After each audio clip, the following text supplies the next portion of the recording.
on very important issues.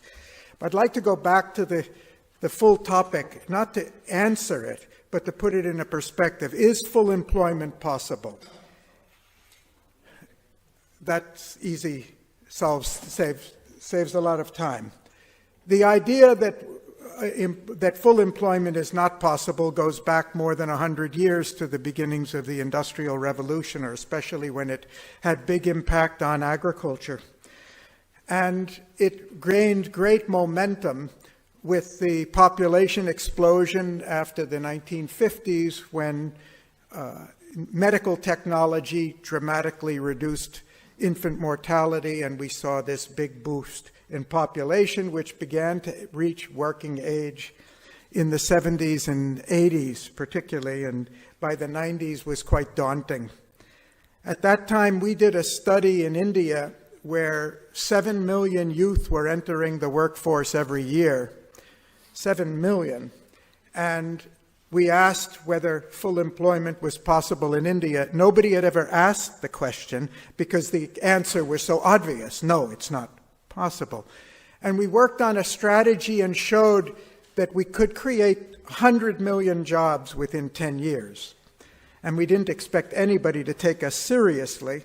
But from the Prime Minister down, the government took it very seriously and implemented a strategy in the early 90s to address it when new entrants was 7 million a year. Now, put it in perspective, creating 100 million jobs in 10 years is equivalent to how many jobs the U.S. created in the 20th century.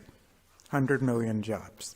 We wanted to do it in 10 years. Now, the situation in India is that there are 12 million youth entering the workforce, not 7 million, 12 million a year. And yet, wages continue to rise, salaries continue to rise. It's difficult to find labor, even unskilled labor, let alone skilled labor of different sorts, because the society is expanding. So I think the issue no longer is whether or not we can absorb the population. We have absorbed the population, and if you look at the data, I don't have time to present it, but since 1950, job growth has been faster than working age population growth in the world as a whole. It doesn't mean we haven't had ups and downs as we had in Europe after the end of the Cold War with the dislocations, with reunification of Germany and everything. Population is not the problem. Now we have a problem. Up until after 2008, we do have a problem of rising unemployment and in Europe and elsewhere. And I would say neoliberalism has been the problem. The policies have been the problem, not the inherent incapacity of global society to find meaningful ways for each human being to employ their activities for productive purposes. And Eric has touched on some of those issues, and we've had days and days of conferencing on what is fundamentally wrong with our economic policies, our economic institutions, and our economic theory. We are still incentivizing capital investments, energy-intensive investments. We're putting all our money into fossil fuels, which are threatening the planet, instead of the kind of shift that's necessary to make livelihoods for everybody and sustainable development for everybody possible. Now we've come here not talking about population, not talking about neoliberalism, we're talking about technology and the fourth industrial revolution. Is it a threat? Is it going to wipe out all jobs? If we continue the way we are, it can do it, just like neoliberalism has done it or anything else has done it. It can do it unless we recognize that the results of technology depend on our policies. We have incentivizing capital investments in energy-intensive, capital-intensive ways to remove and make people not only dispensable, but an irrelevant productive resource. We have widening inequality. We have lower and lower amounts of the income generated by business going to labor, more and more going to shareholders. used to buy back shares and everything, and in many other ways that we don't have time to discuss. What the result of technology is going to depend on the policy framework within which we're implementing these new technologies. If we're going to leave them unregulated, the way we've left global financial systems, markets unregulated for the last 30 years, it will be a real challenge. It doesn't mean that it's inevitable. And the theme that's come out here very well with our existing speakers and in earlier sessions is that there is a growing mismatch between the education we're giving and the needs of the workplace today and the evolving needs of technology. It doesn't mean these are really valid issues, but it's all in a wider context.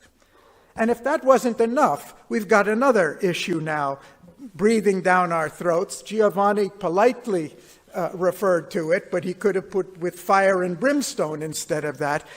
Regardless, the real threat is not technology, the real threat is the environment.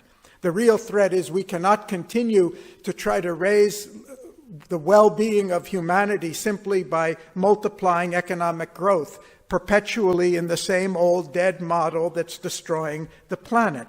So the challenges are really real. My only reason for putting this in a framework is, can education solve the employment problem by itself? I think absolutely not.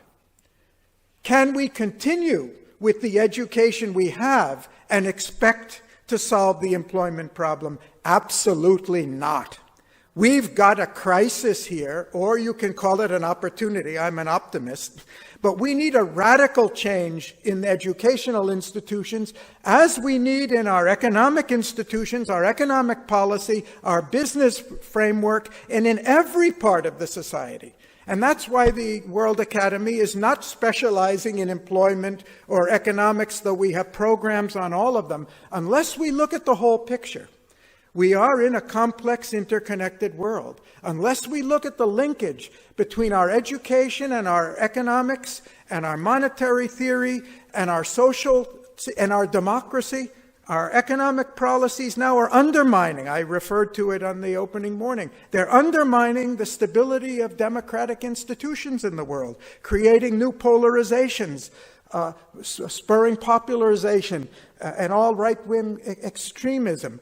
We have to look at this as a whole, and that's why a number of our speakers have emphasized that we can't use this fragmented analytic thinking that looks at one problem or one aspect at a time. We've got to learn, our education has to change at a fundamental level of the way we view reality. We've got not only to know that there are lots of pieces to the puzzle, but we have to keep in mind what's the whole purpose of this. What is the whole purpose of the society we've created? Our education is not just for jobs. Our economy is not just for GDP. It's for the well-being of everybody on the planet. And that means it's not enough we change our institutions. We have to change at the level of theory. In the Academy, we have an international working group on economic theory. Half of the members are not even economists, because we have to look at it in its entirety as a social phenomenon. We need a reframing, not just of the way we teach. We need a reframing of the research and the thinking that's done in society. We can't afford to divide the disciplines, not just because students need different skills, but because our thinking is no longer valid in a society, if it was ever fully valid, in a society which is so complex. So the lessons and messages go very deep. Institutional change is not enough. Policy change is not enough.